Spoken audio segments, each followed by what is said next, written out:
Welcome back to another episode of Radio Gorepress. I'm Sarah. Joining me, as ever, is my lovely co-host Rosie. Hello. Oh dear. We are minus a Phil. We're all very sick. We're very ill. We're terribly ill, and we apologise in advance for the potential sound quality issues. And sound effects. And the sound effects of coughing and I'm so the sorry. like. Yeah. I mean, better that we apologise now, right? But, you know, we're powering through. We are dedicated to the Radio Gorepress cause. And we are gonna do a banger of a show. It might be that you hate listening to us. You might have literally got through 30 seconds and gone, fuck this shit. Oh no. Yeah, no, I'm not dealing with that for an hour and a half. But assuming you are still listening at this point, this is episode 73. Oh my god. Yeah, I know. We're doing so well. We did a little live stream on Instagram last Friday. That was super fun. It was super fun. One of us was more drunk than the other. Hint, it wasn't me. That was more drunk. I wasn't the drunk one. You were definitely the drunk one. I may have done a little drinking. You were pre-drinking. I pre-drank before pre-drinked. the big game? No. It was a lot of fun. We enjoy chatting to you guys, and there was a lot of talk about melt movies. Yes, there was, and how we should do one. We've been talking about it for a while. I've kind of been pushing for body melt for quite some time. We've talked about it at length actually, and it's an episode that we kind of have had in the works for a while.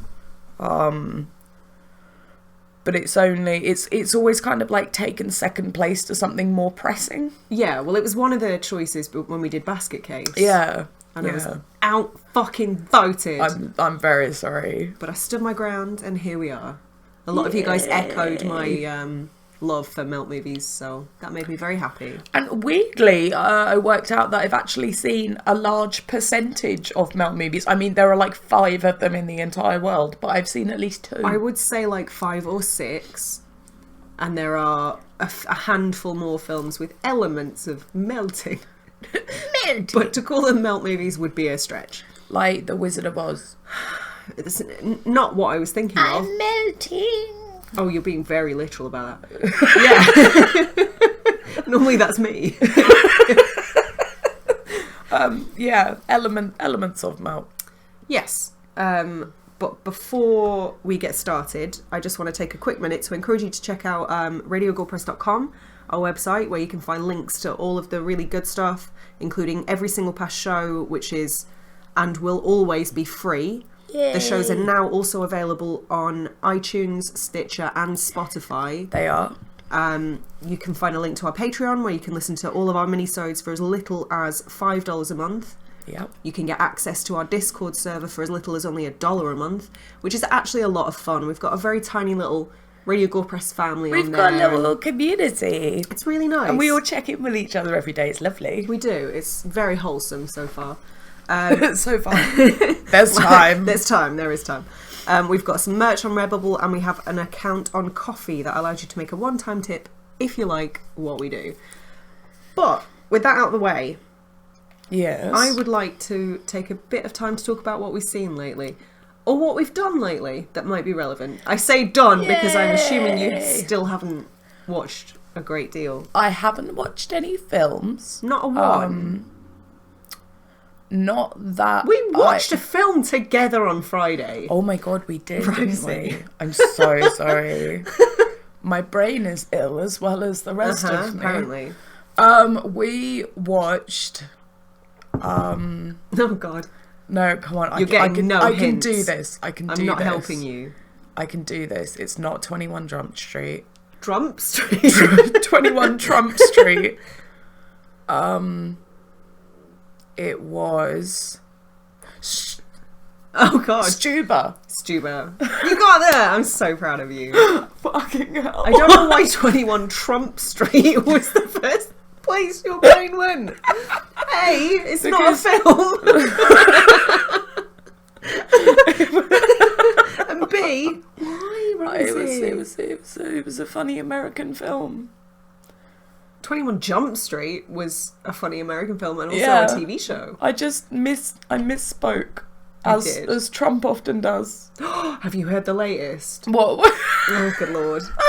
Where he clearly had somebody talking in his Ear ear. piece going, fucking say something. And he just said something. Oh, God. Just when you think it can't get cringier. I showed that to my mum, and she was like, no, he said God bless. And I was like, Oh, he no, he definitely fucking didn't. You are crazy. I can't believe people are still making excuses for him at this point. Oh, I'm sure he's a nice man, really. No. Oh, good lord. No. For the first 2 years, my dad was just like, no, give him chance. We'll see. No, Dad. No. Did you hear that apparently the citizens of Berlin have crowdsourced the funding to mail Donald Trump one of the last remaining pieces of the Berlin Wall in celebration of never building walls between countries? I mean, that is Is basically a massive fuck you to Donald Trump. countrywide troll, and I am here for it. Oh, all about it. I think it's excellent. I did wonder where that sentence was going when you said they want to mail Donald Trump. I was like, oh, mail him where? Let's get rid. Once and for all. Mail him to the moon. Stick him on Air Force One. Fuck him off somewhere. Sorry. But yes, we watch Stuber, which... Stuber? Stuber. Stuber. Let's call it Stuber. Could we call it Hubert? No, that's not what it's called. Hubert? Adorable, but no. Okay. Stuber. It's about a guy called Stu, who is an Uber driver. It's a very clever play on words. Yeah. It's a guy called Stu who works for Lyft.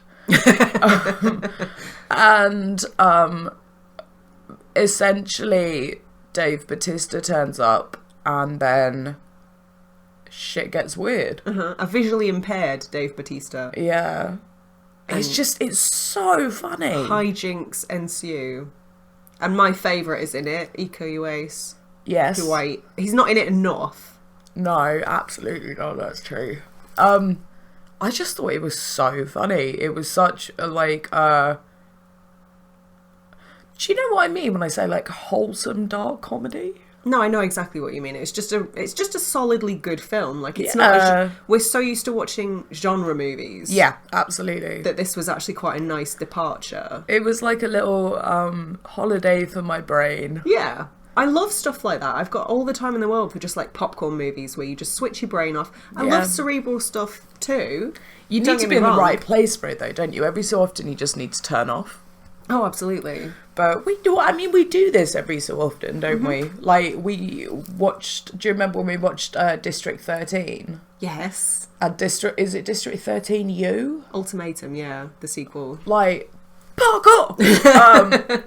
I fucking love those films. They're great. I think they're great. And I found them in CEX for £1 each and I bought them. Bargain. I've got them forever. David Bell.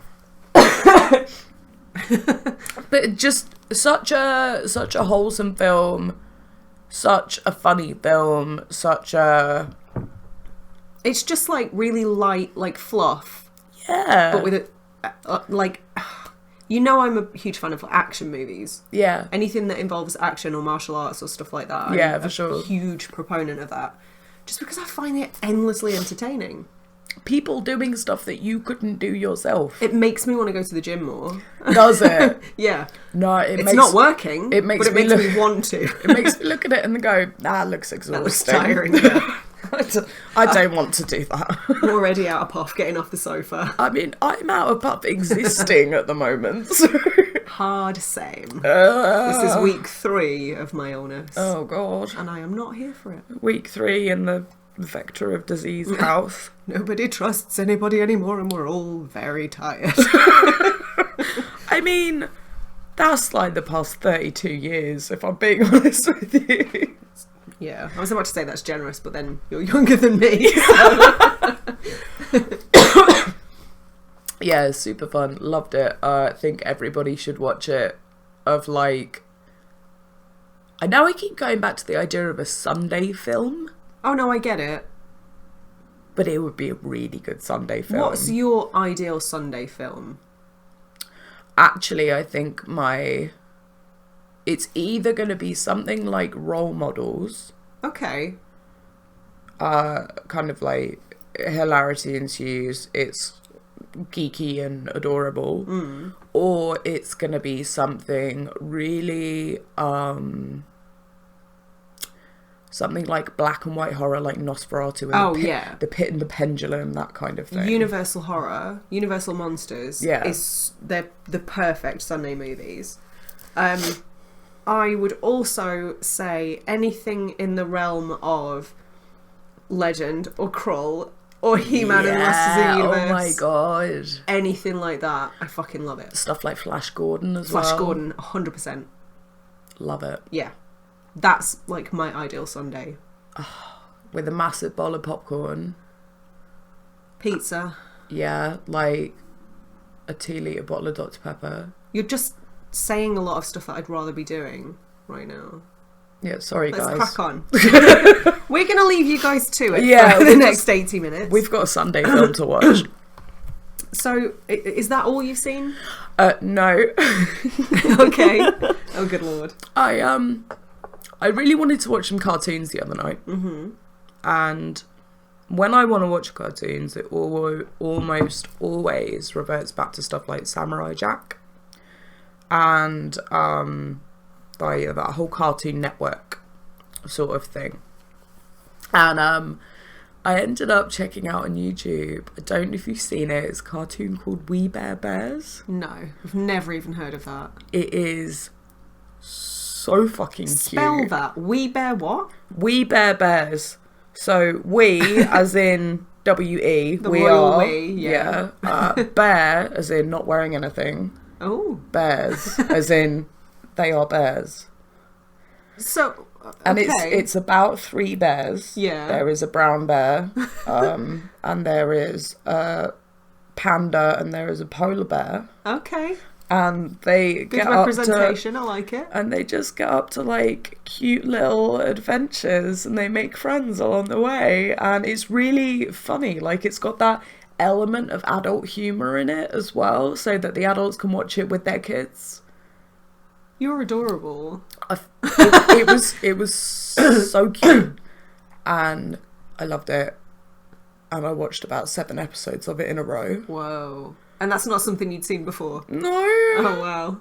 I loved it so much. I totally read. If you've got kids, it's genuinely so wholesome and like perfect for watching with the kids, and you can really enjoy it as well.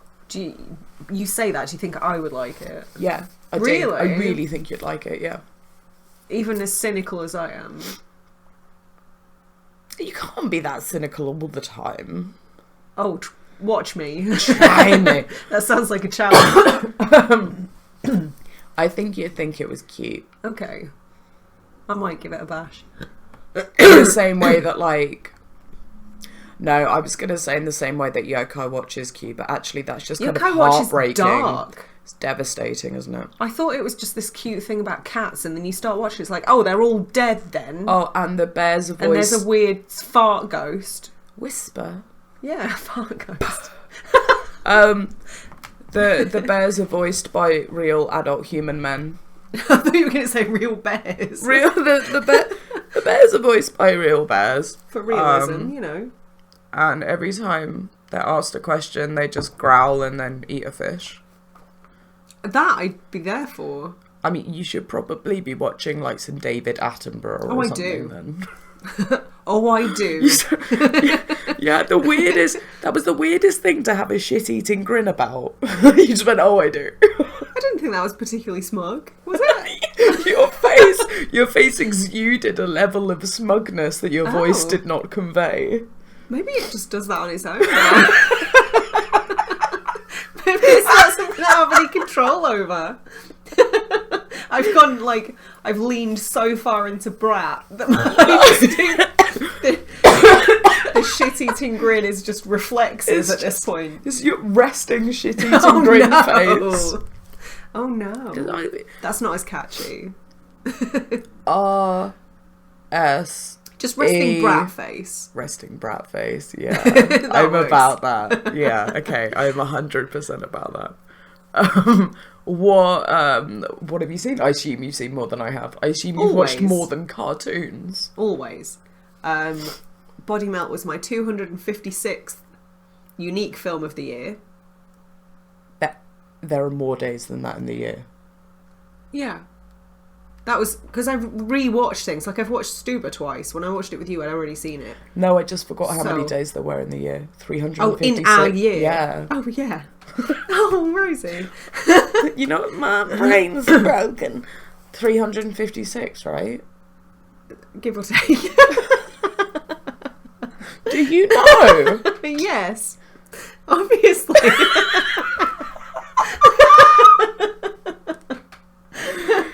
No, it's 356. You're How correct. can we be so smart about some stuff? We're and, like, ill. Oh no, it's all gone wrong. Like, your sinuses are fucked and it creeps up to the brain and then we're just dumb. We're dumb. Just two dummy, thick, steely boys. Yes. I have watched things. I've watched things. I have. I've seen things. The end. I've seen it. I'm not going to labour the point too much because we've talked about it briefly recently, but I did rewatch Ghost Ship. Yes. I don't know why I didn't have the good sense to just turn it off 10 minutes in, because that's the good stuff. I mean, honestly, the rest of the film is just fluff past that. 5 minutes, money shot, goff. Why would you shoot your load that early? I don't know, but they did. Oh, and the soundtrack. Oh, it's Ugh. not good. Like, very early 2000s sort of new metal, but not even the good new metal, just like... Not even Limp Bizkit. No. Not even Rolling. More like Powerman 5000 effort stuff. I don't even remember who that is. Isn't it Rob Zombie's brother? Rob Zombie has a brother? In Powerman 5000? I don't know. I might be making this up. I mean, You know what I'm like. I store this information in my brain, and as soon as it comes out of my mouth, I'm like, oh, that doesn't sound accurate. at this point, you could tell me literally anything and I'd probably believe it. Then yeah, I'm going to commit with some confidence. You're gonna double down. Yeah. Cool. But you know when Marilyn Manson got really shit? Like that kind of soundtrack. Yeah. Yeah, you're right. The watered down, radio friendly crap. Did you have the rumour going round at school that Marilyn Manson had a rib removed so he could suck his own cock? dick. Yeah, of course. And also that he was the little boy from the Wonder Years. Not Fred Savage, obviously.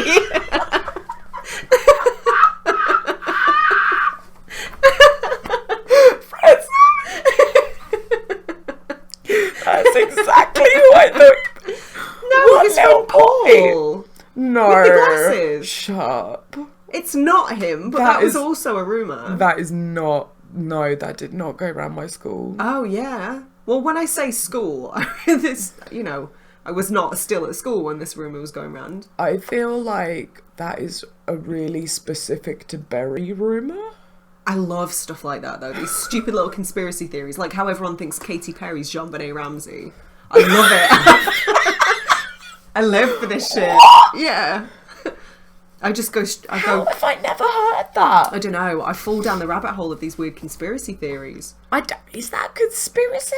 I guess so. It's a conspiracy theory, yeah, because everyone thinks she's dead. Katy Perry? No, Jean-Benet Ramsey. Duck egg. I'm trying to... God, I feel like that's a northern thing. Duck My mum egg is says another that. thing, yeah. Oh, God. That's her just trying not to call you a dickhead, isn't it? Probably, yeah. You duck egg. Yeah. You silly goose. But I forget that northernisms don't always make it down here. Like, I remember when I first moved and I said the word ginnel and everybody looked at me like I had 3 heads. Ginnel. Yeah, exactly. Yeah, that face. What's the ginnel? Oh, for the children at home. I can't be bothered.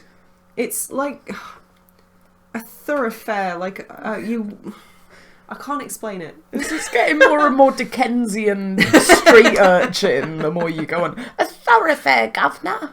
Oh my God. I mean, it wouldn't have been Cockney, but okay. I'll take you down a ginnel. Oh, God. Remove context from that, and that sounds very sinister. It does, doesn't it? But Yeah. it's, you know, it's a child saying it, so it's fine. I don't want anyone taking me on my ginnel.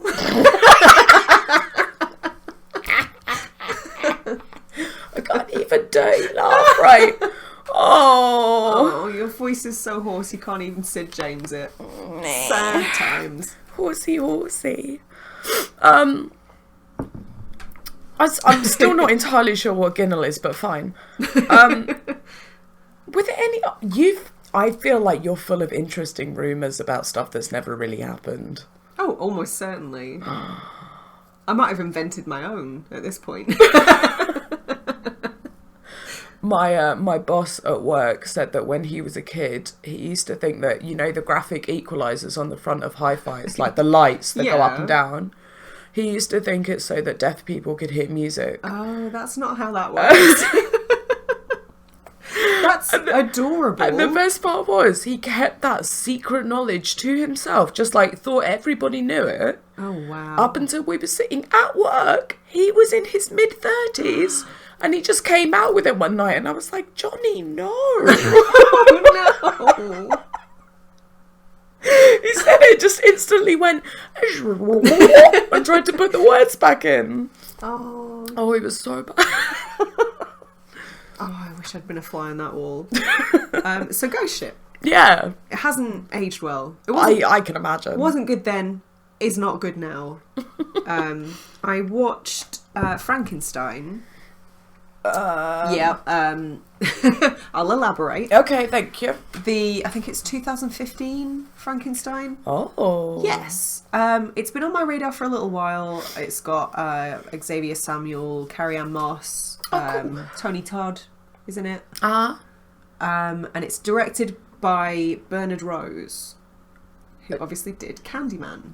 Oh, okay. Which is where my interest comes from. Yeah. But it was sort of...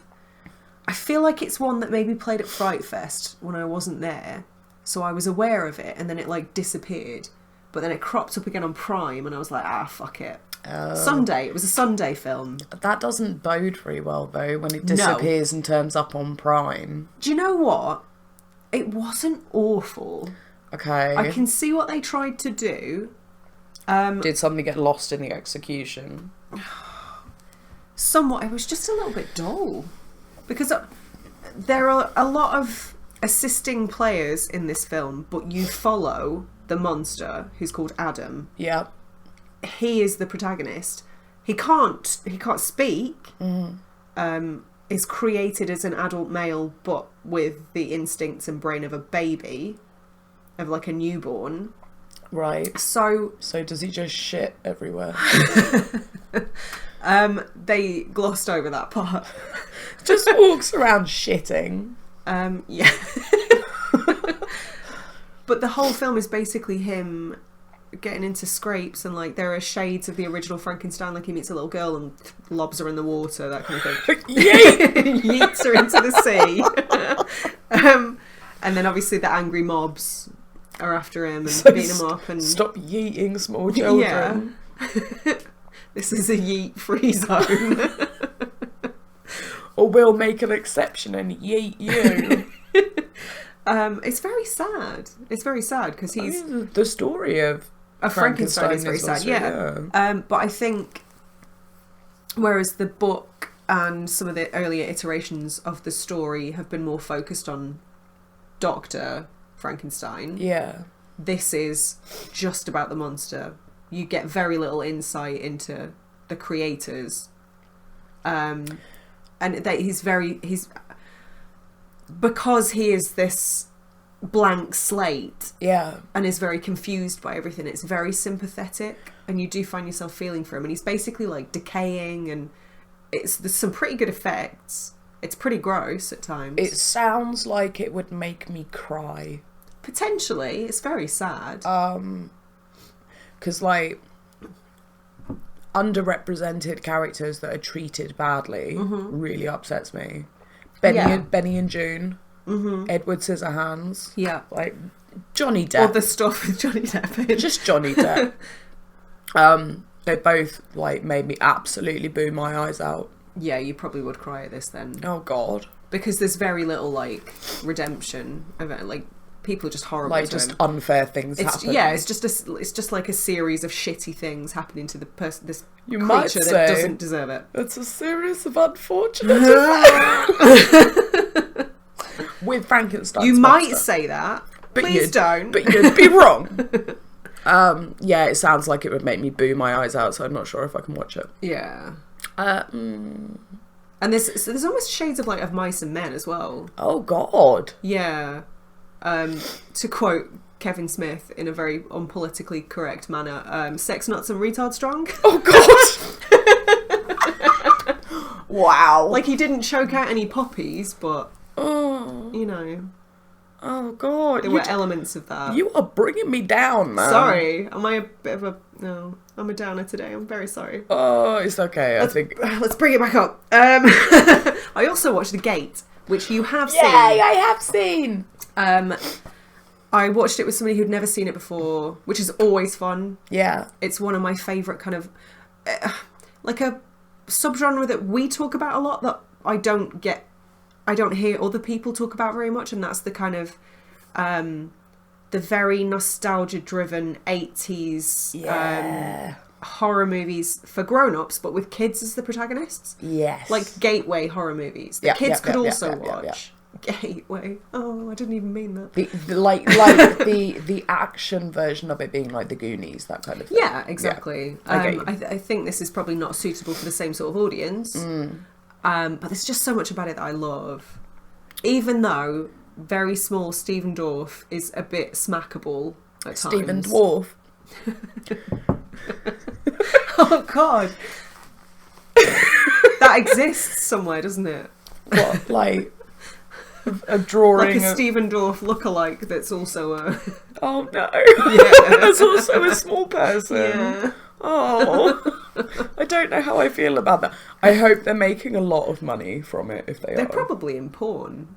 Let's face it. Oh. What would the film? The Gay. The Gape. Oh no. I'm not even sorry. That is revolting. You should be deeply ashamed. I'm not. I know you're not. And if anything, I'm a little bit upset I didn't think of that first. Jesus. So, back to the film.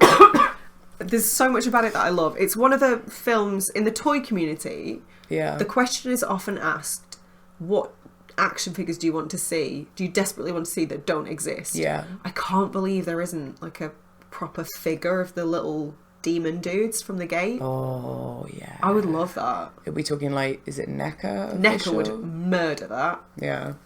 That would be amazing. I don't know if it's a big enough property for them to bother with.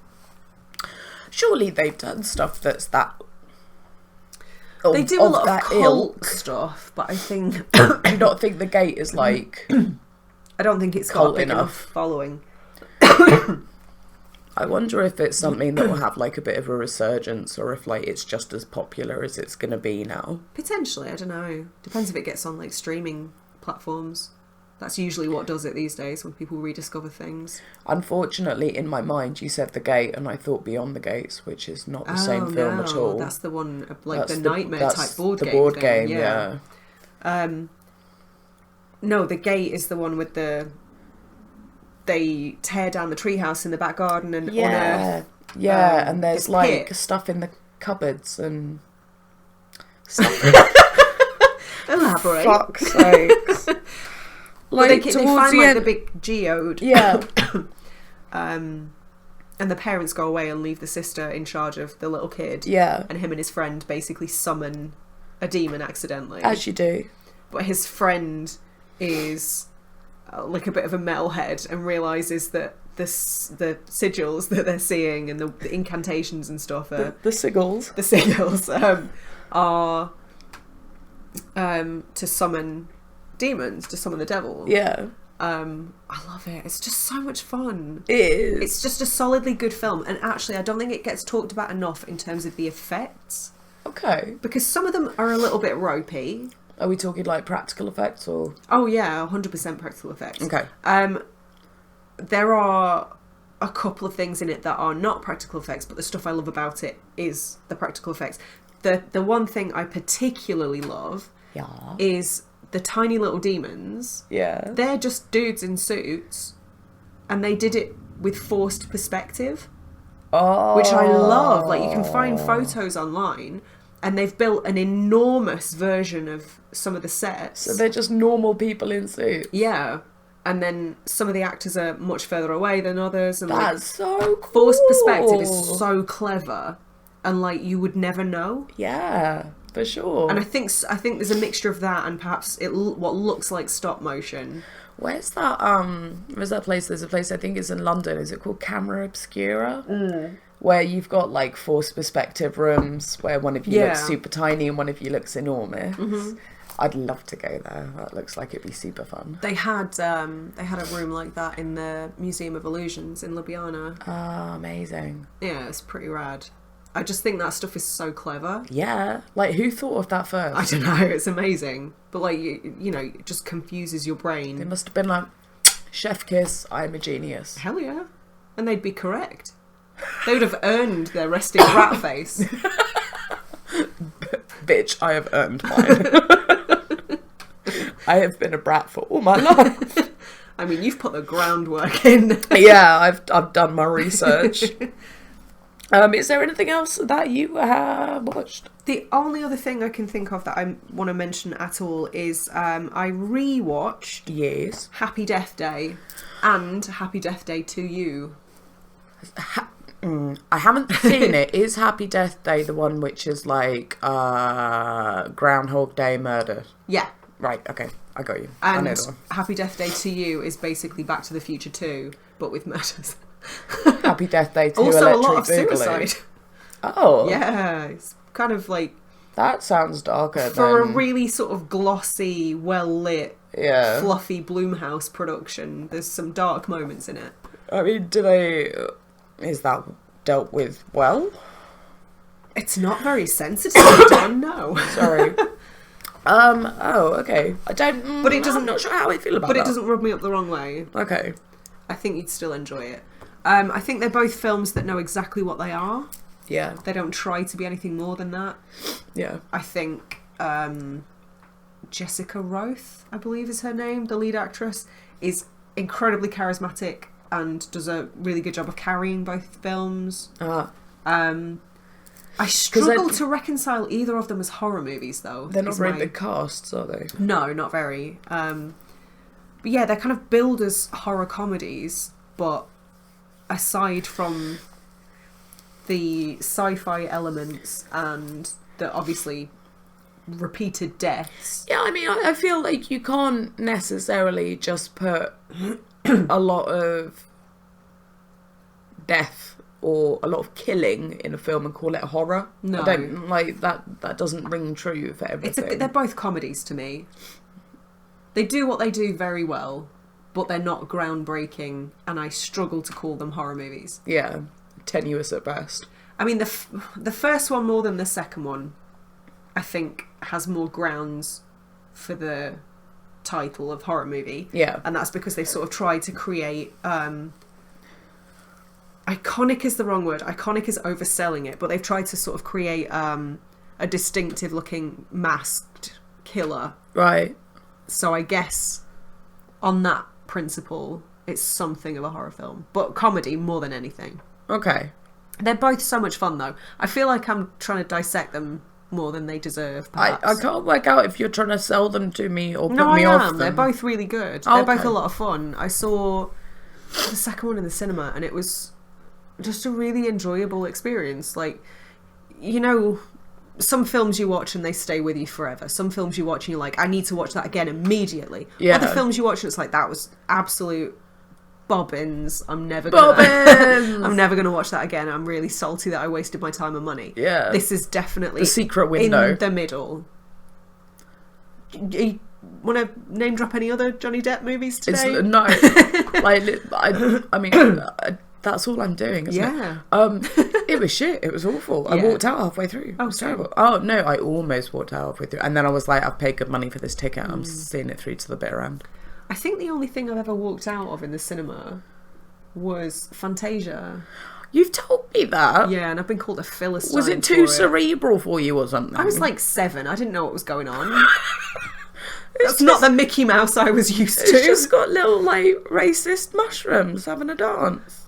Everything about Disney back then was hella racist, though, wasn't it? Yeah. Is it in Fantasia where they have, like, the female centaurs? I don't know. I walked out. Well, I thought I've it never was at seen the it beginning. since. Oh, Maybe. I was 7. That was a long time ago. If it is, then there's a particularly racist part in it, which I won't go into. I'm not sure I'd have picked up on that when I was that age. Yeah. Oh, so bad. So that's about it. But For what I've watched. It's probably worth mentioning that the last show we recorded was prior to Halloween, wasn't it? it was. And we went out for Halloween. We went out on the 26th? Saturday. Yeah, because we actually recorded the show early so that we could drop it on Halloween, which we did. We hope you enjoyed it. Yes. But we went out on the Saturday, and some of you might have seen from our Instagram, from our personal Instagrams, our outfits, because we didn't actually post a picture of our outfits on Not of the outfits, no. the Radio of the Gorepress makeup. one. But we decided this year to dress as your favourite high school friends. Rocksteady and Bebop. That's next year, mate. Yeah, hell yeah. Daria Morgendorfer and Jane Lane. Yeah. And it was fucking wicked. It was so much fun. It was amazing how many people did not get our outfits. I really overestimated Yeah, how me too. well known Daria was. Yeah. Yeah, so considering it was on, like, was it on Channel 5? I think I watched it on MTV. See, I didn't have Sky or anything like that. But the thing that, like, baffles me is that everyone's heard of Beavis and Butthead. Yeah, and that's where Daria Yeah. obviously first turns up. Originated. Yeah. What? I don't know. I can't.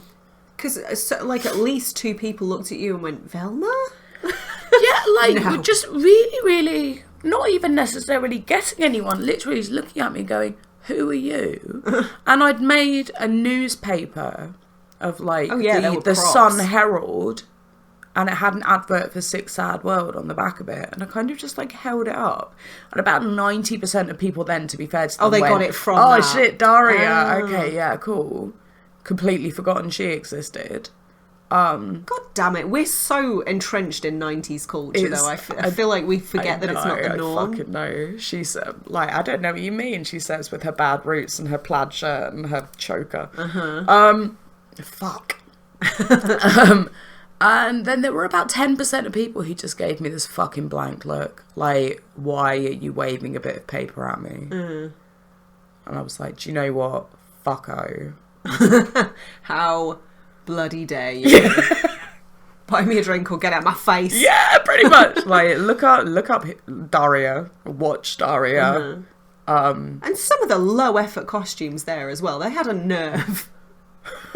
Somebody was dressed as a nerd. My favourite low effort Halloween costume was when I was working in a bar and somebody spent what must have been weeks making this incredible Optimus Prime Oh, wow. costume. Like, full on articulated limbs, that kind of thing. Like, complete costume, looked absolutely incredible. And we had a costume competition. The guy walked in, we were like, well, obviously that guy's going to win. Then literally 5 minutes later, somebody walked in with a big cardboard box with a hole cut out over his head, and it just written Optimus Prime on the front of it. No. And that guy won. Oh no. We were like, oh shit. Who was the final decider? Who made that decision? I think my boss Johnny was what the an final asshole. decision. But it was based on like applause. Oh no. So like round of applause for this person. and round drunk of people are gonna cheer for drunk the guy in the people. box. Yeah, Oh, literally no. just a guy in a not painted, Yeah. had a bit of duct tape on it, just said Optimus Prime and had like circles drawn on for buttons. It was amazing. Do you know what? A similar thing happened to me. Oh really? I had invited my friend Jamie Carruthers, who used to do the podcast with me. I don't know how long you've been listening, but you might remember that name. Jamington McCarruthers. He came down to visit. Must have been about 7-8 years ago now. Oh Yeah, I he came down for remember. Halloween. I obviously put some planning, some time, some thought into my costumes. Your costume was banging. I think, was that the Elvira? That was did? Elvira, yeah. And he shows up without an outfit, Oh dear. fucked off to some charity shops the same day, bought some cycle shorts, a bike helmet, and found a wheel. I found a wheel. And bent it and put it over his head and threw some fake blood at his face. And went as a And he bike crash won. victim. He won the costume competition in the Lady Luck. What, And I'm still salty about it. what a flaming dick bag. Mm-hmm. Although, I'm not going to say his costume was better because it wasn't. It wasn't. How dare you? But it, Don't even imply that. it did cause him a serious amount of pain Oh, there is that, yeah. because he cut the spokes of the bike wheel with just Yeah. some like pliers. Because he did it the same day. And they were digging into his neck, and he kept on whinging at me, and I was like, "It's your own fucking fault, Jamie Carruthers." You know what this is? Karma. Also, Schadenfreude. Because I am loving this. Yeah. Do you reckon that was your best Halloween outfit? No. What has been your favourite? Jareth. That was awesome. That was an award-winning costume. That was an award-winning costume. I'm very sad I couldn't see you in that. I'm very sad. I didn't pad out my crotch. Everyone was very disappointed that I didn't include, like, crotch sausage. Make it anatomically appropriate. Sorry, crotch sausage. Goodness. I feel like you missed a trick. I wasn't confident enough. If it had been, like, a house party or something, I would have done. I also didn't have a baby, so how's that for realism? Oh, well, I don't know why you won, to be honest. You didn't turn up with a baby. I know, right? I don't know what my favourite is. At least everybody got that outfit. And also, everyone knew automatically who you were. I won that year. The previous year, in the same place, my housemate won by going as Tommy Wiseau. Yeah. And I'm sad that there are no more Halloween parties at that pub because we were sort of convinced we had to, like, keep it in the household. Oh, no. Yeah, like, one of us had to win every year, but they stopped. Oh, Sometimes. that's gutting. But at least, like, we reigned as it came to an end. Champions. Yeah, I'll take that. Undefeated. Yeah. Undefeated Halloween champions. I like to think so. But yeah, it was a damn good October, all told. It was. We did our pumpkin picking. We did a lot. Did our Halloweening. We did a lot of spoopy shit, and it was good fun. Did my trick or treating when nobody came. Sad face. I mean, it's not really a thing over here. I saw a handful of people. Although weirdly, somebody that I know literally just stood by their front door for 2 hours. Because like their road is so well known for trick or treaters. Uh-huh. People drive their kids to that street to go trick or treating. Okay. So depending on where you are, it's definitely a thing. It just Oh. isn't where I am. I feel like in America it's more everywhere, and Canada, just for blanket sure. everywhere. And I feel like over here it's more pre-arranged. How do you mean? I mean, like, parents will pre-agree to go to one another's houses with their kids. Oh, do you think? I think so, yeah. Okay. I think so. I know that when my... And the understanding being that you don't knock on a door that doesn't have a pumpkin out front, that kind of Yeah, thing. no, that's true. I know that my friend, when he took his son trick-or-treating, like, he just moved to a new area and he was amazed at how all about Halloween this, like, new neighbourhood was. And there were so many houses that had like full decoration outside and pumpkins, and they went really all in. It's just where I live then. Potentially. I mean, I feel like Canterbury's a bit bar humbug about everything anyway. But I feel like in other places of the world, Halloween is very much about the children. Yeah. I feel like over here, it's more of an excuse for grown-ups to dress in weird things and get drunk. Yeah, it's a drinking holiday. Yeah. Although maybe it's only because it's really come over here since we've been adults. Well, no, because I know a lot of people who celebrated as kids. I think one of the reasons I am so into Halloween now is massive overcompensation. Because you weren't allowed to. Yeah, I wasn't allowed to. Yeah, I wasn't allowed to either. So much in the same way that I am obsessed with horror movies because I wasn't allowed to watch anything. I wasn't allowed to watch Grange Hill. Oh, there was a lot of rampant drug use. I'm not saying this is like a pissing competition. Like, I just find it amazing that my mum went, no, a boy did heroin once. You're not allowed to watch that show. Even after the Top of the Pops appearance singing Just Say No. Was it Top of the Pops? They did a music video and everything. It must have been Top of the Pops. Yeah, Todd Carty singing Just Say No. How do I know these? Fuck's sake. Come on, brain. Oh, God. Shunt out the names of people who were in fucking Grange Hill and make room for useful things. Did he play Martin in EastEnders as well? I believe it's Mark. Oh, God. No, I don't know. Mark Fowler. Might have been. Fuck. Oh, shit, was I right? Yeah. Oh, no. No, name was it Martin Fowler? I don't know. Oh, I don't know. No, you're probably right, it's Mark. The only name I remember is Ian Beale. Did you see when Ian Beale ended up on the streets and turned into a hobo Ian Beale? Should we talk about body melt? Sorry, I'm so sorry. I fear we have alienated all of our audience. All of our American audience and just diverted... yeah, I'm very sorry. I'm very too sorry. Far away. So... Right, body melt. Yeah, do you want to give us a synopsis? I can give you a synopsis, yeah. Whoa. That's a giant wall of text there. Whew. Injected with an experimental drug, the research chemist Ryan, not Paul, okay, leaves a mysterious rural health farm and drives to the outer city suburb of Holmesville. As Ryan's body starts to deteriorate and his driving becomes more erratic, a cruising police car starts to chase him. Charging towards a group of houses in Pebble Court, Holmesville, Ryan leaves a cryptic message on his dictaphone. The first phase is hallucination, the second phase is glandular, the third phase is... Is that what it says? Yeah. Okay. Phonetically. How's that spelled? Like that. Okay, that's how I thought. Yeah. Before he can finish the sentence, god damn it, Ryan crashes into a parked car and dies. The cops and various residents approach the wreck but do not see the bizarre tentacles that crawl out of the dead man's neck. Senior detective Sam Phillips and his rookie partner Jono. None of these people are called Paul. I'm so confused. We will get on to that. Oh shit, what was it? Start investigating the death. Was the dead man trying to contact one of the residents of Court? And why? Strange things begin to happen to the residents. I don't need to read the rest of it. Can they stop Carrera's crazy scheme? Or will everything just keep melting?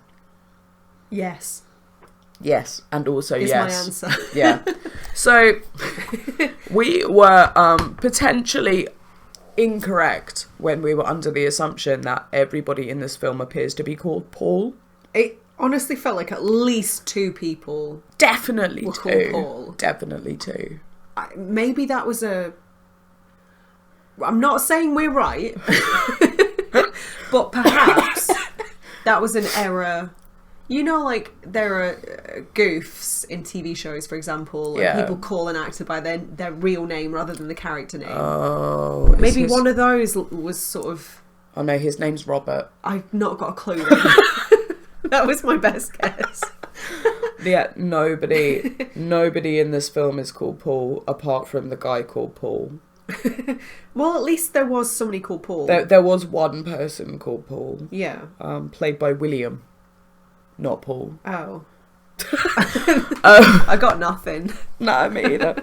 What I found amazing All I of was it? reading up. Yeah, incredible. I was reading up a little bit of trivia. There isn't an awful lot about the film, but Phil Brophy, that's not a name, who directed and co-wrote the film. His only other film that he's written is called Salt, Saliva, Sperm and Sweat. What is his obsession with bodily functions? I mean, he is all about them. It's called what? Salt, saliva, sperm and sweat. I mean, this was like the snottiest film I think I've ever seen. By far, and I was really sniffy all the way through it as well. It didn't help. If anything, I just added to the snot problem. So the other film that he wrote and directed Was about did that come before? spit, sperm and sweat. Yeah, that was 1988, I think. Oh, right. So he got to 1992 and he was like, forgot about the snot. Forgot about the snot and more sperm. Was there more sperm? I mean, it looked like it when that guy came up to the window. It looked like someone had spuffed on his face. It did look like if somebody had taken a screen cap and Oh god, I'm going to sneeze. put the Brazzers logo on it, it would not have looked out of place. Oh, I'm so sorry. It was shot over 30 days. That, I don't know if that's good or bad. I think that's short for a film to be shot in, but I think it's probably quite a lot of time spent on this film. It seems like a short amount of time given the sheer number of people that were in this film. Do you know how many shots were in this film? I think I read over 400. Yeah. That's insane. For a film that's not even an hour and a half long. Right. I think it's an hour and 20 minutes. That's like, nuts. That's one. Too many. That's like over one shot a minute. It's too many. Too many shots. Too many shots. Phil would be so proud of me right now. Or mortified. One of those two. My favourite bit of trivia about this film. Oh no, is this about the theme tune? Phil and Rod Bishop are ex-members of art punk group Left Arrow, Up Arrow, Left Arrow. That's not how it's written. It's written that way, up and that way.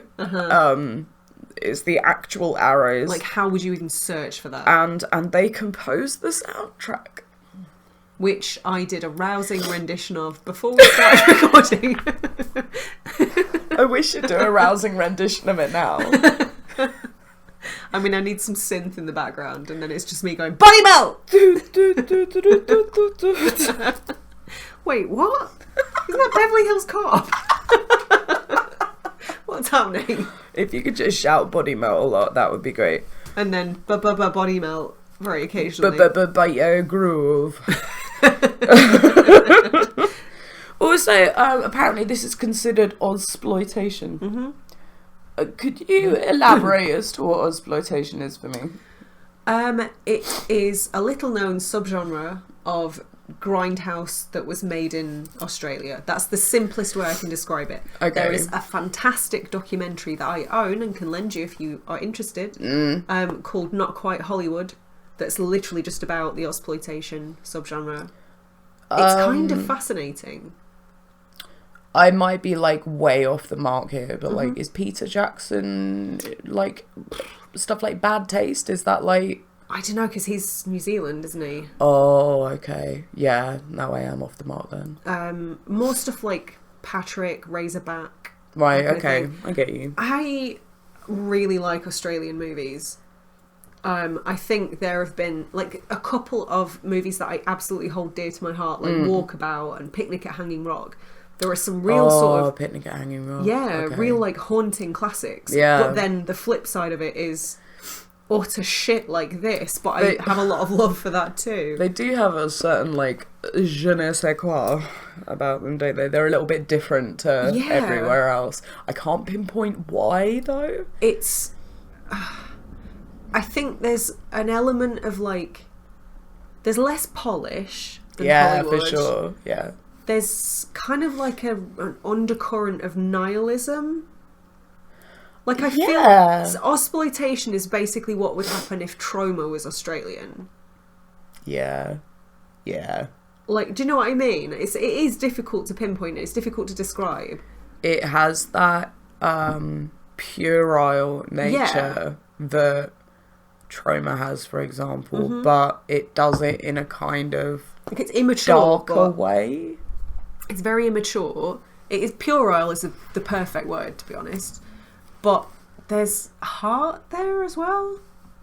It's not just like, how disgusting can we be? They obviously care about what they're doing. Like Revenge of Billy the Kid. I literally, one of my notes, I think, where is this? It's like if Street Trash freaked and Revenge of Billy the Kid had a disgusting incest baby. Oh, I put that one of the bits was like Killer Clowns versus The Hills Have Eyes. Yeah, I can see that too.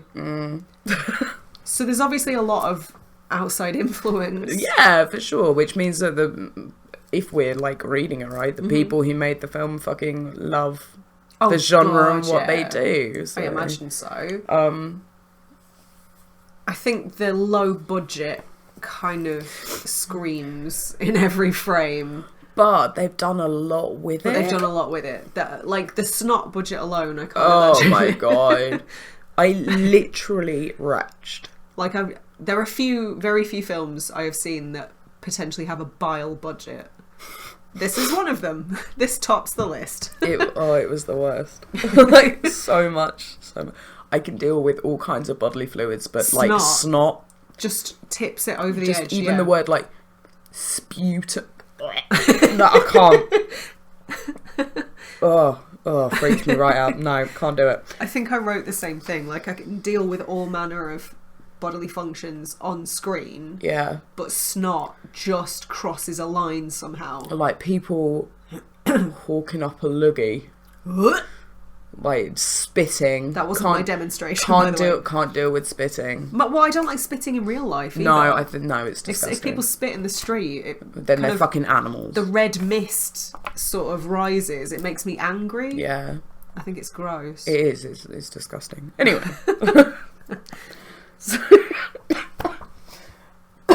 Excuse you. I'm so sorry. I think it's worth coming back to the soundtrack because it's quite prominent and it's almost immediate. Do you know what? I quite liked the soundtrack. Did you? I thought it was fucking dreadful. Oh yeah. And it had no discernible talent behind it. Like it was literally just a guy with 2 fingers on a keyboard. I asked you during the film, did you ever use a bit of software called Dance EJ? And I'm pretty sure that is actually what they used for this soundtrack. Because I'd be shocked if that was not true. Like, there were some voice samples in it that I swear I've heard before. And you're going to be haunted by that. Body melt. Like, I kind of loved it. I thought it was a weird really charm. Yeah. And maybe it is a nostalgia thing of remembering using programs like that. Oh, probably. To create absolute guff and then being like, nah, I'm a DJ, actually. And then straight to Encarta for your homework. Yeah. Yes. I think that's probably a really good springing point to talk about the technology in this film in general.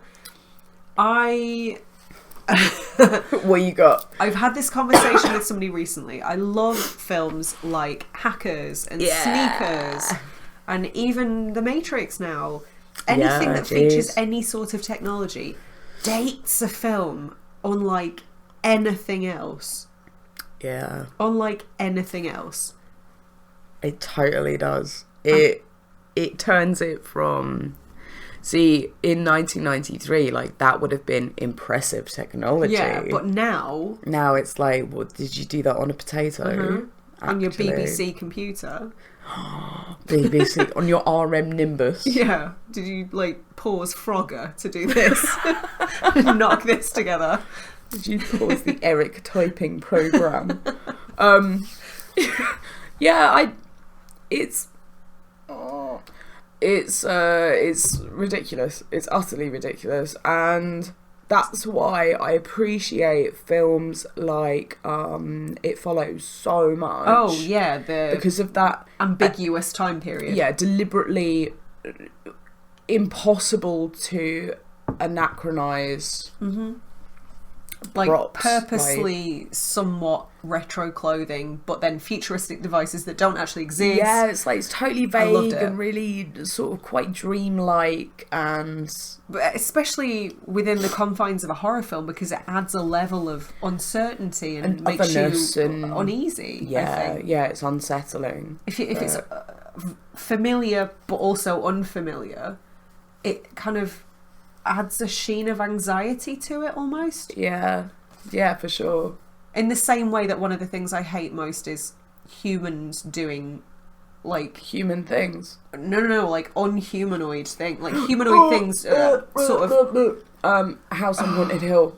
Yeah, a really good example is the shot in Extra. Yeah. Of like the alien on the road, and it's clearly somebody crab walking. Like with a mask to make it look like the head is the right way around. Yeah. But it's so obvious what it is, but it creeps me the fuck out. Humans moving in ways that humans shouldn't. Have we talked about this before, or have I talked to Phil about this? I'm pretty sure it's in The Unborn, where like somebody gets pushed down a staircase on in a wheelchair. Oh yeah, we talked about this. And then they crawl back up and like their head's on backwards, and they're like crab walking. It's like fuck. No. Anything that's sort of within a world that we understand and are familiar with, but something's just not quite right. Yeah. That's the best kind of horror to me. Which is why I am cautiously optimistic about Mandela Effect. Yes. Yeah. I wasn't aware that was even a thing until the trailer popped up on my YouTube suggested feed, and I was like, oh, we talk about the Mandela Effect a lot. Yeah. Piqued interest immediately. Watched it. I was like, oh, there's a couple of people that I kind of recognise, but they're not big name actors. Yeah. But we had a quick conversation about this before we recorded. I'm very much hoping that it's going to be like a Justin Benson, Aaron Moorhead kind of low budget production where it's story driven and they do a lot with a little, rather than just a shitty independent thing that is capitalising on something that's been in the public consciousness. Yeah, I would agree with that. I'm a little bit concerned by how much digital effect work there is in the trailer. Yeah. That sort of made me feel a bit like... It looks cheap. Yeah, like it... If you don't do it well enough, it looks cheap. If you do it too well, it's uncanny valley and it looks cheap. Like, there's a really sweet spot with digital effects. I think the sweet spot is kind of evidenced by Game of Thrones. Yeah. Where there's a lot of CGI in Game of Thrones that you are completely unaware of because it's in the background to like flesh out crowd scenes, things like that. It's so good that it's imperceptible. You don't know you're seeing it, but that's rare. Yeah, it's really rare. I mean, obviously with like the dragons, it was pretty obvious, we know that's not real. I mean, we know that's not real. Keep hoping. Hope all you want. Just puncture my fucking dreams. Just cradling every egg in the hopes. You always piss on my strawberry patch, Sarah. I'm sorry. But yeah, it looks interesting. I'll watch it. I will watch it, I think. Same. Whether I come back and go, that was a big load of bollocks or not, I don't know. On the topic of technology in movies like this, another thing that struck me again in relation to the soundtrack is just like, oh, do hackers know about this? The hackers soundtrack is shook right now. So similar. So similar. Like, I mean, who did the hackers soundtrack? I haven't got a clue. Because I always assumed it was guy? something like Apollo 440 or something. Oh, maybe. But it was amazing. It was pretty special. There's nothing I don't love about hackers anyway. So actually, this was a really nice. And there's also rollerblading in this too, so the parallels are endless. A very small amount. I mean, there are 2 punks in it. Yeah, there you go. There's a computer. What more do you want? There is a real woman in it.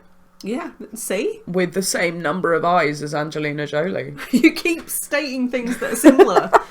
As if you're not proving my point right now. Everyone explodes. Hey, wait. I mean, the beginning of the... We're told very early what kind of film this is. 60 seconds in and we've already seen greased up boobs and a flaccid penis. Like, full-on dick. Straight away. In the first minute. Brazen. He's very proud of it. Yeah. I'm not sure why. I'm not sure why she's covered in baby oil. And she's like the veiniest woman. Yeah. Not vainest, veiniest. Yeah, very, very veiny. Yeah. Very Maybe that's veiny. a side effect of the medication they were peddling. Well, if that's a side effect from injecting what appears to be Gatorade. I think you were right when you said, is what's in the syringe the same as Reanimator? Oh. I think they probably did pinch that idea and use glow stick liquid. That wouldn't surprise me at all. Because what else could it be? What glows like that? Mountain Dew. Mountain Dew piss. Oh, probably. Yeah. You're not wrong. I don't drink it, but I would imagine. There's no, though, melted glow-in-the-dark stars that go on ceilings. Another really 90s thing. I know. I think there's still some of those on the ceiling of my old bedroom at my parents' house. Along with... do you remember when snow spray was a thing? It still is. You can still get snow spray. Why? It doesn't come off. You can still get snow spray. My parents are still angry at 13-year-old me. Does it really not come off the windows? I'm pretty sure there's some still there. 2 decades later. I just feel like they're not trying hard enough at this point. Oh, Telly, you said that. Mama Law, put some work into it. You doubt me? I will. Hey, Sue. You'll never guess what Rosie just said. She said fucking you're... elbow grease, woman. She said you're a shirker. You're work shy, Sue. Oh God, she'd actually beat me up. She would. You never saw her in the context of a primary school teacher. She was terrifying. She is a dragon of a woman when she wants to be. Yeah.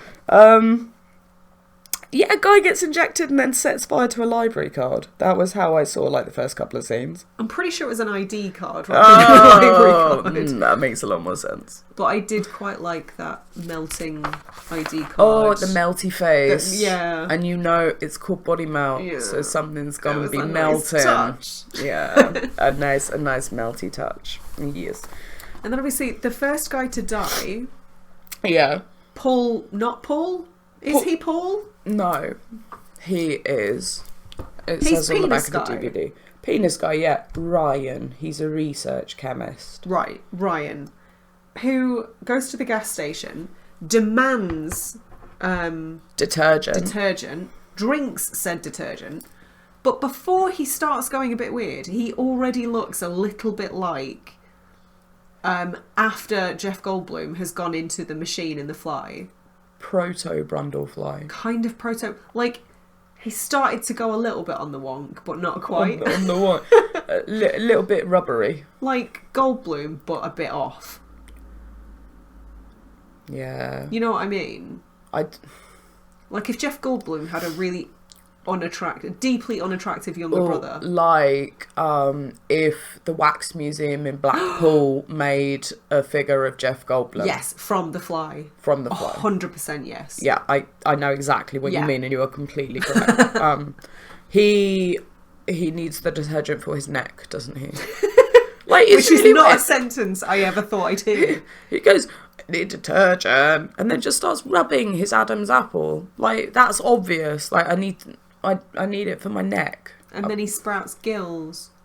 Yeah.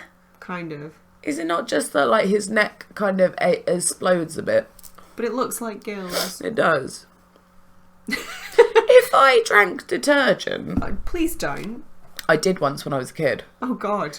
I didn't want to go to school, so I drank half a bottle of Fairy Liquid, and then I felt really sick, and I told my mum what I'd done, and I threw up bubbles. And this story doesn't surprise me one little bit. If you told me you'd done that last week, I was not a smart child. He ends up in a high-speed chase with somebody who looks with Lemmy from Motorhead. With Lemmy. With Lemmy from Motorhead. It is with Lemmy. like a romper stomper facial hair. Yeah, I love it. There are so many Australian This is a recurring theme in famey films that we watch. lookalikes. One of the hillbillies that we'll get to later on looks like if Sean Astin had been put together a little bit wrong. Oh, God. Do you know what I mean? Like if somebody had dismantled his face and put it back the way they thought it should be. All his facial features were just limp for position. Like they took them all off and put them on pins, and then they tied the blindfold around him and spun him round and then pushed him toward. Yeah. And then of course there was Australian Tommy Lee Jones. Australian Tommy Lee Jones. There was so many. So many. 2. Hey, we just said like 4. So the neck thing.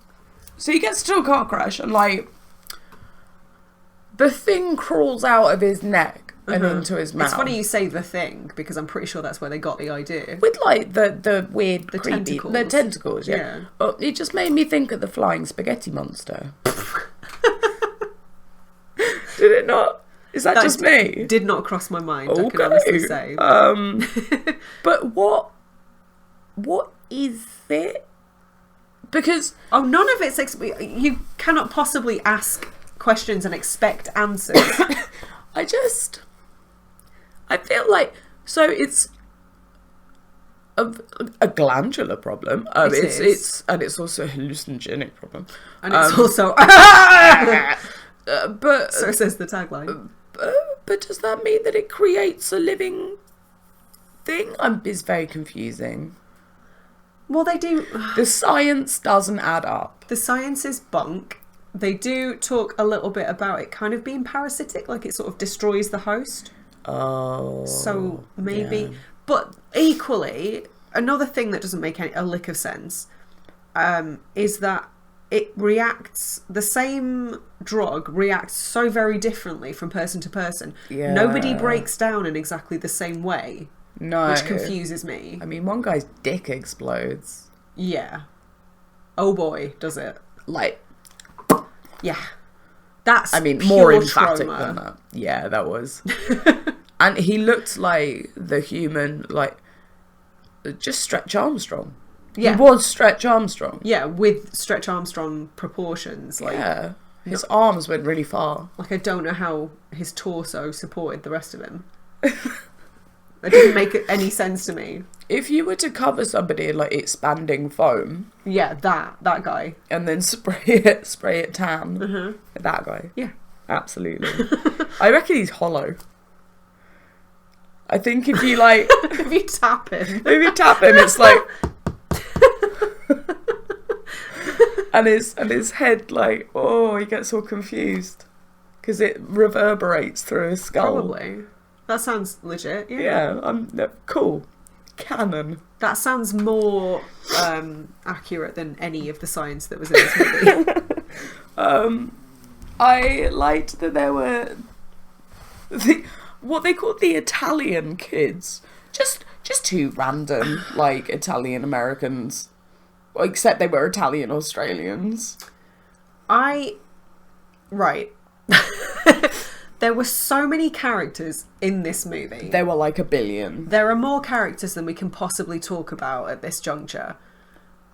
An hour in, an hour, 20 minutes from the end, we are still being introduced to new characters. Yeah. It's like a clown car, but a movie.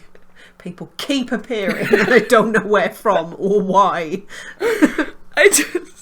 And they will keep dying. Nobody has a purpose in this movie. Somebody shows up 15 minutes from the end to provide some exposition that should really have been there right at the start. Literally, there are characters that show up like in the last 10-15 minutes that are on screen and then die. Yeah. That is their scene.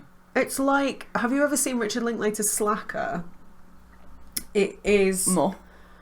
It's kind of like a very early 90s experimental movie where there's no linear narrative, there's no storyline, you are just following character to character to character. Right. So you're following one person, they bump into somebody else, and then the camera then follows that person. Like, So there's no other connection than that.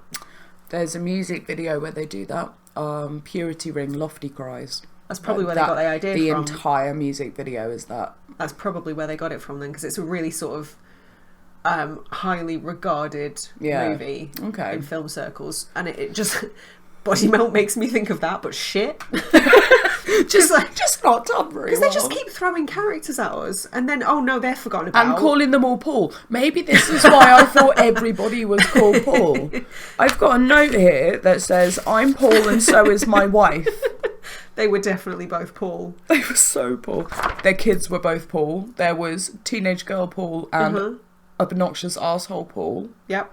I'm struggling to figure out which one that was, because there were a few people who matched that description. He was the one who went rollerblading and then scraped his face off. And his stunt double was a full-grown man. He was like a 12-year-old kid, and his stunt double was a 40-year-old man or something that just happened to be quite good at jumping. Wasn't even doing, just jumping. And then that shot, which was 3 different jumps by the kid, and it was just, well done, you jumped. Good. Yeah. Do you want a fucking cookie? What do you? I do. I want a cookie. My favourite of all the characters, and this might surprise you, are the hillbilly incest family. That does surprise me. They're disgusting, and they reminded me so much of Revenge of Billy the Kid. Yeah. The farmer and his wife. I'm revulsed every time any of them are on screen, but I find them hilarious. It's almost like Revenge of Billy the Kid, except kind of borderline endearing, if that makes sense. They were funnier. They were funnier, and there was more physical acting involved in their characters that wasn't just being disgusting. Yeah. The sister, her physical acting was really funny. The way that the faces that she made and the way that she kind of slunk off and the moves that she made were really quite funny. Yeah, agreed. I think there was, I don't even know what I'd call it, not attention to detail, but just maybe a bit more care had gone into creating those characters. Yeah, it had been actually rehearsed rather than thrown together. Well, rather than chucking loads of people behind a camera and going, just act gross and make fart noises. Yeah, totally. I think my favourite character was the matriarch of the family, who was just sat in their little hoarder's house, silent as a mouse, vegetating in the chair, watching quite graphic porn. Quite graphic porn. What kind of fucking noises were coming from it? Can honestly say I've never seen porn with sound effects quite like that. It sounded like a panting dog. Nobody heavy breathes like that. No human. Obviously, it was intentional, but you can hear this panting. Think it is the dog. It pans to the dog, and you go, "No, it's the dog," and then it pans away from the dog, and you're like, "Oh no, another dick." Fuck, it's not the dog, is it? So much dick in this film. Oh my god, dick everywhere, covered in dicks. You think there's reprieve. 5 minutes go by and it's shaft again. You know that horrible gif of the girl with loads of sausages being chucked at her face. I am familiar with that. I was yes. Same girl, same. Oh, and it's that sister who's like, "Do you want a love bite?" Because this is a movie that's been watched quite heavily in my social circles. That is something that gets quoted quite a bit to this day. Yeah. Oh, that was absolutely disgusting. My favourite character in the film, was the 3-legged dog. Oh, what a trooper! What a babe! Yeah. What an absolute babe. The animals in this film are treated kind of weirdly. The 3-legged dog is fine. A kangaroo does not fare quite as well. Did I miss? I don't know. Maybe you were writing notes. They, the hillbilly kids. Oh no, yeah. They shoot it, don't they? Some sea monkeys don't make it. I have an issue with that. You do not pick dry sea monkeys out of a box and feed them to a fish. You need to grow them first. But they don't just like fish breakfast cereal. They don't just go. It's not like tricks for fish. You don't know that. Of I've got a fair idea. Do the sea monkeys grow inside the fish? Is my question. Fair. Fair. Also, when you buy a box of sea monkeys... Right, which I haven't ever, but carry on. No, when you buy sea monkeys, you get, like, a little tank. Yeah. And then you get, like, a little thing of food. Uh-huh. And you get, like, a tiny little sachet of sea monkeys. Yeah. I mean, I've never had them, but I've seen them. I did a lot of Freeze-dried research because I pets. really wanted sea monkeys and I never got them. Can't be trusted with living things. Don't buy them because there's... Oh, but back to conspiracy theories. There was a video that I watched on YouTube and the guy who invented sea monkeys has ties to Nazis, apparently, so... So sea monkeys are Nazis? Yeah. Okay. Cool. In a roundabout way, yes. No, that's not what I was saying, Rosie. More or less. You heard it here first, guys. Also, don't trust the Queen and or H.P. Lovecraft. Massive racist. Sea monkeys are members of the alt-right. So you get like a little sachet of sea monkeys and you fill the thing up with water and you put the feed in and then you put the little sachet of sea monkeys in. Nowhere can you buy a box that is like a cereal box full of sea monkeys. Maybe you can in Australia. The 90s were a weird time. I Disagree with me. Go on. I disagree. That you think the 90s were not a weird time. What would they do with them? Fill up their fucking bathtub? Oh no, don't no. That would be adorable. Don't you need like a magnifying glass to see them? No. Oh, you could put them in a bowl and then put your feet in and they would nibble on your toes. I don't think that's how that works. Like those places where you go and get your feet nibbled by little fishies. Which I don't go to because gross life for the fish. I mean, maybe the fish enjoy it, but it weirds me out, so no thank you. Yeah. There was one of those in Canterbury, I didn't go, it was weird. No, it didn't last very long. Who'd have thought that was a flash in the pan? Odd. Yeah, I don't buy it. I think he had a box of sea monkeys and then replaced it with fish food, and he's lying to everyone, including himself. And you, more importantly. You Yes. seem quite annoyed by this. It's fucked me off. Something that occurred to me in this movie Yeah. is how hilarious I find movie phone calls. Nobody on the other hand, on the other end of that phone has chance to say anything. Hello. Yes, I'll be there right away. Yeah. Thank you very much. Goodbye. Oh.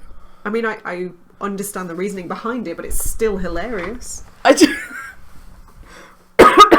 Yeah, was that Harold? I was going to say Harold Shipman. Dr. Harold Shipman. Dr. Harold Bishop. Dr. Harold Bishop with his sexy tuba. Which we'll talk about in a sec, because he was introduced way beyond the halfway point. Oh, so far, and he's quite an important character. Pivotal, some would say. There was something in the trivia that did say they had initially wanted this movie to be an anthology. Yeah. And boy, does that show. It felt like they had so many ideas, and rather than whittle it down to the few good ideas to focus on those, they just went, now we'll do everything. They rammed them all in to the film in much the same way that you rammed that handful of crisps into your mouth. I have never seen anybody eat crisps with such like enthusiasm? Veracity as you like enveloped and stuffed them into your tiny little mouth. And then you made me laugh so hard that I couldn't chew them for like a solid 5 minutes. Because you food shamed me for how I eat crisps. They were like, the pile was so big, it was like scraping against your teeth. No man left behind. It was proper like, it was like a cube of crisps. And I'd do it again. You bloody would as well, wouldn't you? Best moment of my evening, not gonna lie. That was the funniest thing that's ever happened. I loved it. You should do it every time. I do, you just sell them around to see it. Is that how you always eat crisps? Maybe. Fuck, like savouring them or something. Just like crisps, okay? Or tough on crisps, tough on the causes of crisps. Don't judge me. I feel very vulnerable right now. I've got Paul. Which one? Every time anybody said Paul, I genuinely had no idea which character they were referring to. I'm going to call him Actual Paul. Actual cannibal Shia LaBeouf. Actual Paul starts hallucinating about a lady with a face. Oh God, yeah. She has a face, and then her face changes, and her face is normal. What? But she starts giving him I'm gonna say sexy, and for the benefit of everyone listening, I want you to imagine I'm doing inverted commas with my fingers. A sexy massage. And just like casually pops a rib out. I wouldn't say casually. She sort of works on it for a little while. It made me wonder if like that's... I mean, I've never been in an operating theatre. I have. I've heard about how they work. Unconscious at the time, so I'm not the best person to ask. Yeah, so, you know, I hear that they work by cutting people open, but actually, is it the case that surgeons secretly just get a really deep massage and like pop the bits they want out through the skin? Yeah. And then just stitch it up? Yeah. That's how it works? Yeah. Cool. How did you think it would? Like, I don't know, more teeth. What do you think keyhole surgery is? No. Moving on.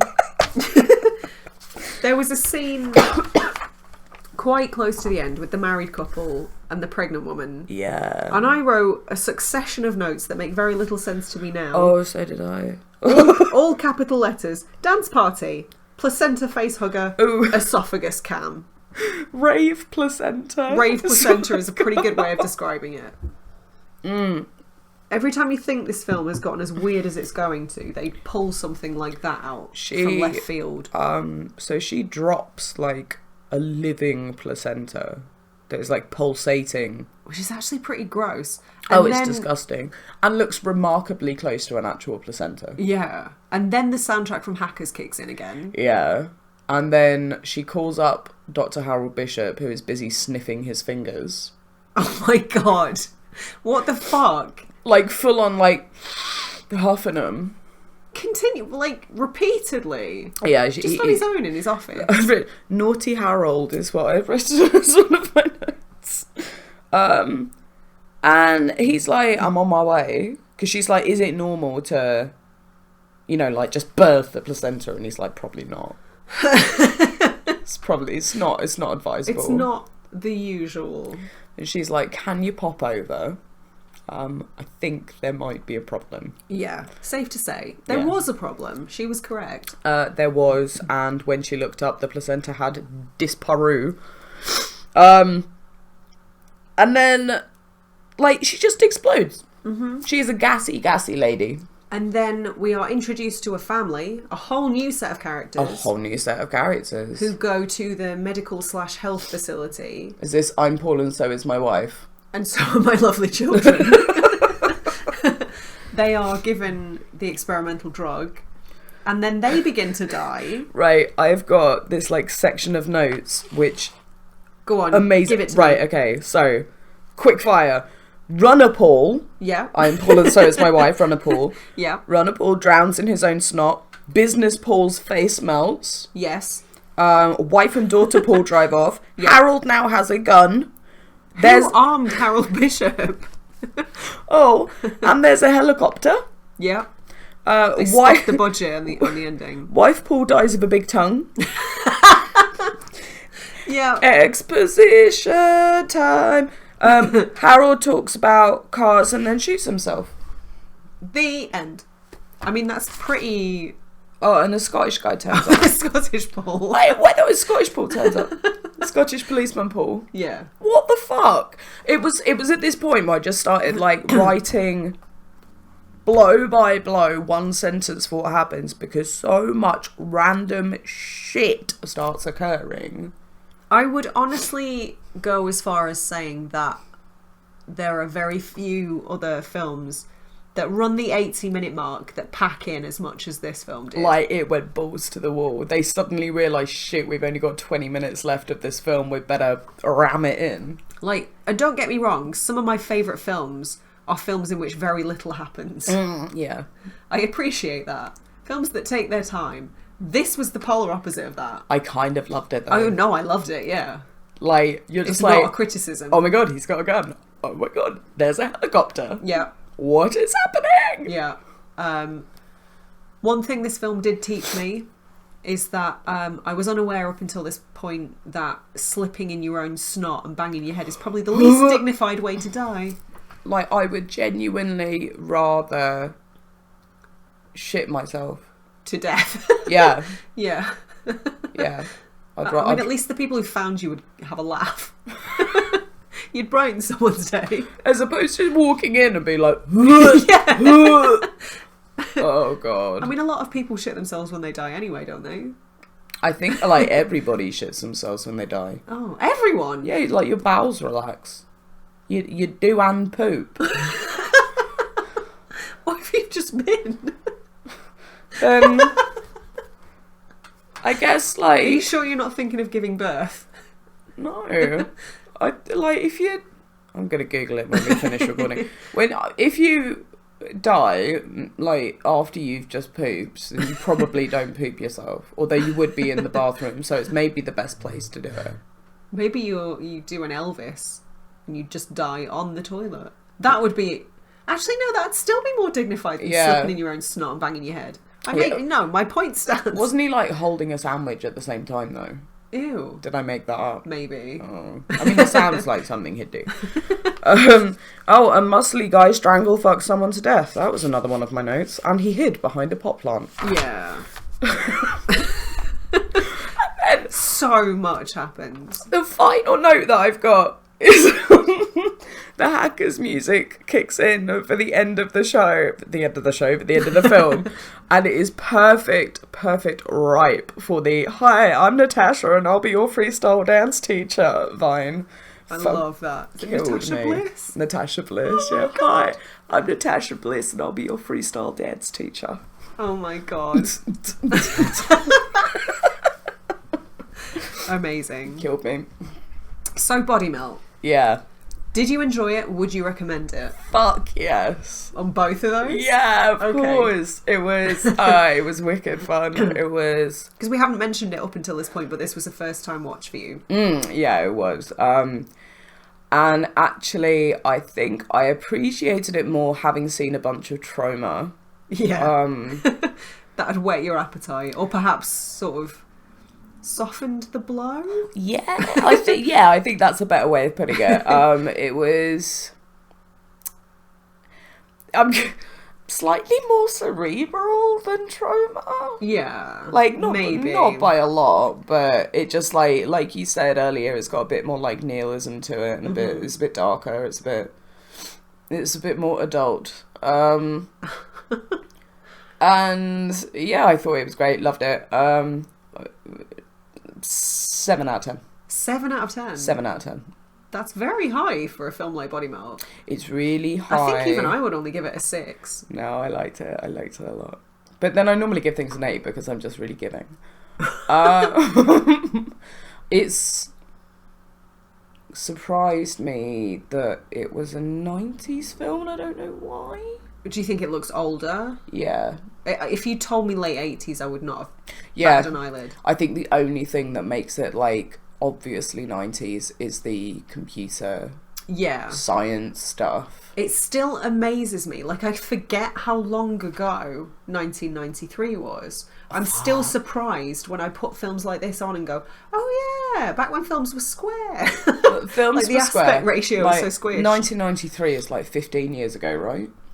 Do you know what I mean? Keep That's telling what it yourself feels that, yeah. like. Yeah, it's insane. But yeah, I always say that I like the films that we watch, and generally it's because we're doing like 80s or 90s like trash, kiddie trash slog, and I love it. Yeah. So this you enjoyed this because it's very much in your wheelhouse. Yeah, definitely. Good.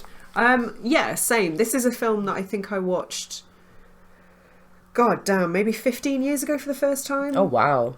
It was one of those films that was likely to be on, like, Bravo really late at night. Do you know what I mean? Or Channel 5. I know what you mean. And I think I saw it by accident and then rediscovered it again when I moved to Canterbury and watched it with some friends. Yeah.